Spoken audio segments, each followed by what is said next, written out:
Hello, everyone. Here we are together today for another very, very exciting What Moves Her podcast. Lindsay and I are thrilled to welcome a colleague, a friend, a mother, and an executive, Emily Paquette, who is the CEO of Inman News. There's so much to talk about today. Emily, let's dive right in. Tell the audience a little bit about yourself.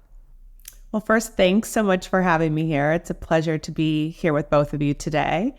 Let's see. Outside of work, as you mentioned, I'm a mother. I have two daughters, a 3.5-year-old and a 6-month-old baby. I grew up in the wine country in a little town called Sebastopol. And real estate actually has always been part of my DNA, I think. My father and my mother were both real estate agents before I was born and actually met because they worked at the same real estate brokerage together. And although they left the real estate industry and ended up opening a promotional advertising company, my dad always had some sort of real estate project going on. He's one of those men that likes to get their hands dirty and do projects. So he was always fixing up something at our house or at another property that he bought. So I feel like it's been, inside my DNA for a long time. I started actually working in residential real estate at a pretty young age, and then was recruited by a developer who was a client of ours and moved into pre-construction leasing for commercial developments. And I liked that. I did that for a while. And then I decided to try my hand at apartment building sales in San Francisco, which after reviewing, hundreds of rent rolls, decided that was not where I wanted to be spending my time. So I then met the former GM of Inman, and that brought me to where I am today. So being named CEO of Inman News is wildly that is huge. You must have been out of your mind excited with the opportunity. But my question to you is, Brad obviously wasn't the standing CEO at the time, but people I think even still walk around Inman Connect and they're like, hey, it's Brad, it's the CEO, which is not true. How do you balance that respect of his legacy and being such a big personality? He's an industry icon, with balancing making your mark and letting people know, hey, it's me. I'm in the role. I'm going to plant my stake. So can you talk to us about that? Yeah. I think actually because Brad is such an icon that, no one can ever replace Brad, so I have never tried and, would never try. But I did learn a lot from our previous CEO, Josh Albertson, who was just a really savvy operator. And I think I've found my spot between the operational side that Josh was really great at and Brad, who was always on the forefront of the industry, innovating and kind of challenging the status quo. And I found my spot somewhere in the middle. So I've been in this role for 2 years now, and I feel like I'm doing what feels right to me. And it's not something that, maybe falls into the lane quite that either of them were in, but, carving my own path. And, it's a great way to characterize it. And of course, I've been a friend of Inman News for over 20 years. And Emily, you and I have known each other for 10. I think that Brad has really, he's taken a step back to allow you, the opportunity to shine, which I respect him for tremendously. And I respect you and for the graciousness that you moved into that role. And it just really feels good to me. Yeah, absolutely. I think many people aren't as lucky to have such amazing mentors as I have. And, Brad and Josh were really instrumental in, helping me move into this role and really encouraging me even when, I was CRO in my previous role. So I oversaw all of Inman's revenue lines. And they were the ones that were like, you should be the one to step into the CEO role. We believe you can do it. And I questioned, myself. And I think what I learned from them was you don't have to know it all. You surround yourself with people that bring the skills that you don't have. Josh came from a legal finance background, and I didn't. And, that's fine. You hire a CFO and you fill in others around you that make you stronger. So that's one of my best pieces of advice that people give at any level, is that like, you don't have to know it all, but you're super successful when you can recognize that your weaknesses can be filled by other people's strengths. And I think that's such a strong sign of not just a female leader, but really any leader. I think as women, we sometimes are like, it looks bad if we don't know it all, but I find the most successful leaders to have that as one of their core principles. I know Sherry has always talked about, lift others as they rise, and she surrounds herself with the best of the best. And I believe, strongly in that. So I will make a confession that my scariest moment in my 14-year run with Coldwell Banker was finding out I was pregnant with twins in the same week that we were talking about becoming a vice president. I remember walking in the room with, at the time, Ryan Gorman and John Payton, and saying, I'm about to tell you something, and I'm hoping that it doesn't change any of these plans. And actually, I expect that they don't. And God only knows what they were thinking. But I said, I'm pregnant. And I paused and I said, with twins. And I saw their, their faces and their brains started to work. But I know that you were kind of in a similar role with expecting and navigating being a young mom, with stepping into a major important role. So can you talk about that experience and maybe give some advice on how you navigated that for women who may be following in those footsteps?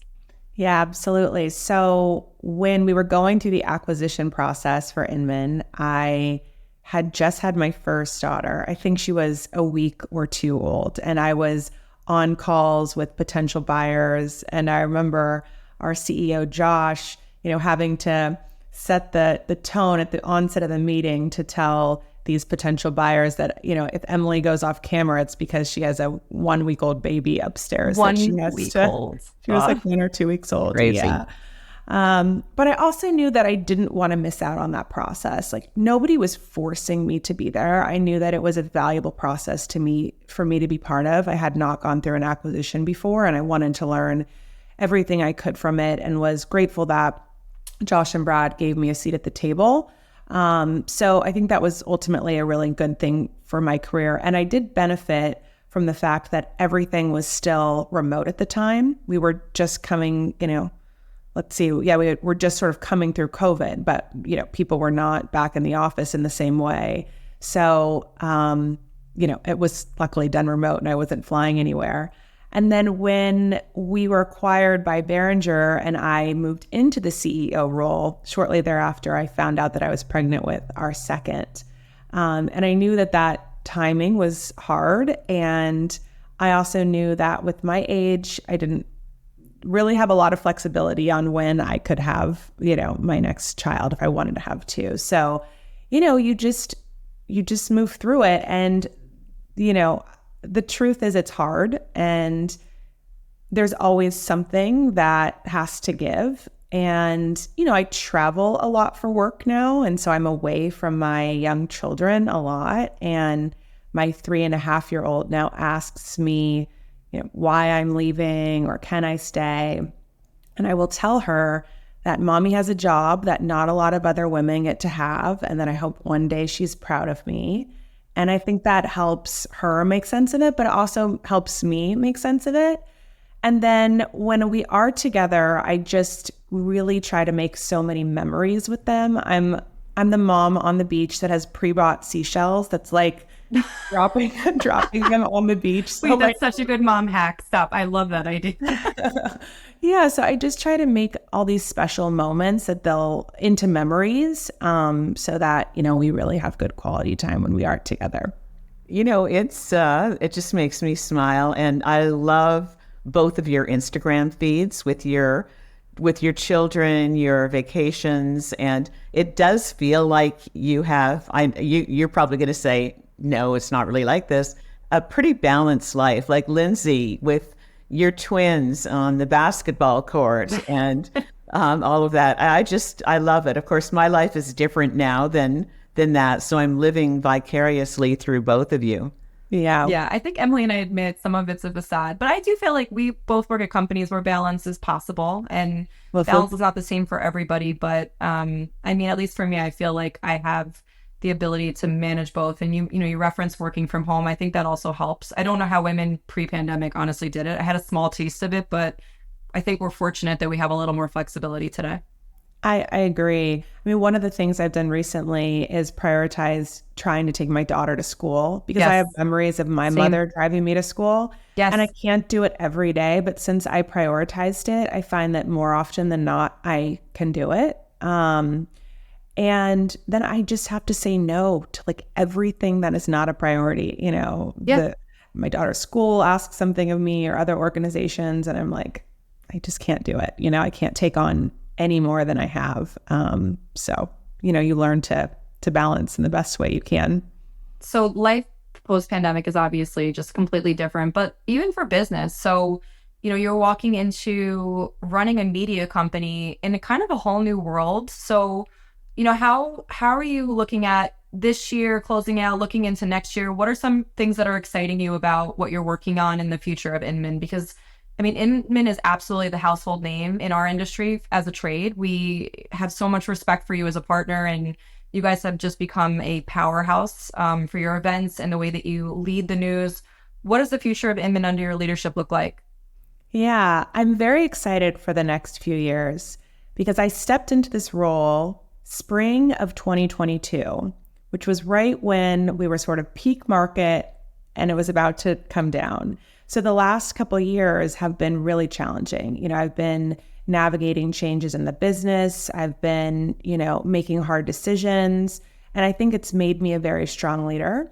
But now we're really suiting ourselves up for high growth mode again. And that's where my revenue background comes in. And my vision for Inman, I believe we can be the source of news for the entire real estate ecosystem. I think there's an opportunity for there to be a media company that really represents the whole ecosystem. And so that means going deeper with our current offerings. It means covering more topics, providing more valuable information to our readers.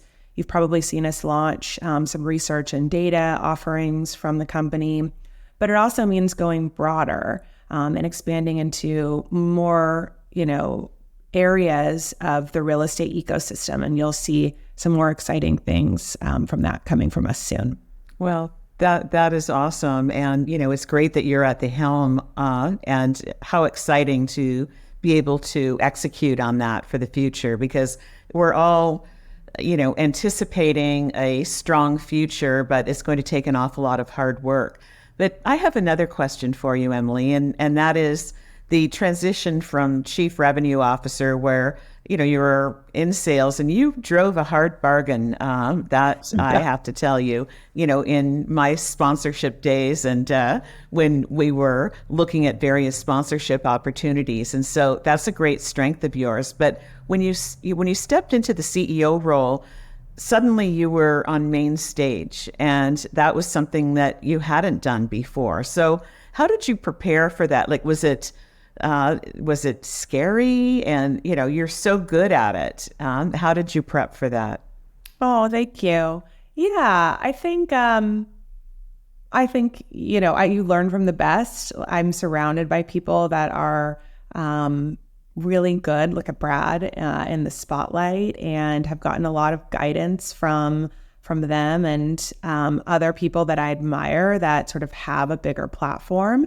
And I'm still learning, I'm still discovering, what's my own way to go about that. And, I don't envision myself as a leader that's going to be front and center in the way that Brad has been and is with the industry. But I think as a media company, we don't need to have a singular face of the brand. Brad will always be, a huge centerpiece for the industry. His name is, on the company forever. But I think we can have many other faces. And I also want to make sure that we're elevating other voices in the industry that, can help lead the next chapter of the industry forward. Mentorship is crucial at any level in the organization. I mean, Sherry Chris has been one of my mentors for years. I'm curious, like, you're sitting across the table at lunch with Brad, right? And it's like an opportunity to just have him as a mentor. what do your conversations look like? Like, what are some of the questions you ask him? How do you get the most out of your time with him? I would be fascinated to sit at a table with you guys and listen. Like, bring us on the inside. What does that look like? Yeah. Well, if you know Brad, you know he's very straightforward. So Yes. I don't even have to go to him if I need feedback because he's usually so on top of everything. He can see my weaknesses, he can see where I need to improve, and he's very blunt with his feedback in also a very caring way. You know, he's been a mentor of mine for 10 years, and everything he says, it's with the intention of making me better and stronger because he believes I can do it, which is pretty amazing. So, you know, he'll often come to me with, you know, opportunities that maybe I'm not seeing that he thinks we should, you know, look at, or, you know, maybe a stance I'm taking on an issue in the industry that he thinks I need to be looking at another angle. You know, so we have very much an open dialogue about that. And, you know, his time is valuable. So I don't get it as frequently as I'd like. But I have other mentors as well that I think are experts in other facets of the business as well. You know, like I mentioned, Josh Albertson was a real operations, you know, just savvy executive. And so, you know, when I'm thinking through new business lines and things like that, I still, you know, talk to him and get feedback. And then there's, you know, this really amazing community of executives like yourselves and others in the industry that, you know, when we have ideas or think something would be of value, we get feedback on. And that's incredibly valuable to hear from other voices and leaders in the industry. And it really helps us shape our thinking around the business and our offerings. Feedback loop is so important, and collaboration is so important in this industry because there's so much going on. And as we kind of wrap up, what, you know, two things, Emily. First of all, what do you see? Like, you are on the pulse of everything. Are we going to be okay? Number one. And number two, give us a little glimpse into the future as you see it. Yeah, absolutely. Well, yes, we're going to be okay. I do think that there's going to be commission compression, and I do think that there will be fewer agents in the industry. But I think the professional agents, the ones that are watching these issues, that are committed to their business, the best in the business, which is, you know, really our readers, actually have this moment in time where they have this incredible opportunity to not just continue what they're doing now, but to take advantage of these changes, and they will be just fine. They will lead the industry into the next era. They will be able to grow their market share. And those that are, you know, accepting that things may look different and be different and thinking about how they can benefit from that will have so much more opportunity than they would have otherwise. So it's sort of at these pivotal moments that we have this little window to change the trajectory of our careers. And I think that moment is right now. That's awesome. We are, you know, eagerly anticipating what's next for you and Inman News and the industry. Lindsay, any final words from you? I love seeing you in this role, Emily. You just bring such a fresh perspective, a confidence that I aspire to have on stage and off stage. And it's just been really cool seeing you step in and kind of like reinvent Inman. I mean, it's so great already, but I know you're going to take it to new heights. So we appreciate your partnership in the industry and also as a friend, and we're cheering you on. Thank you so much. And thank you for having me. Thank you for being on. This was fabulous. So enjoy the rest of your day. And we'll see you in New York. Looking forward to it. See you there.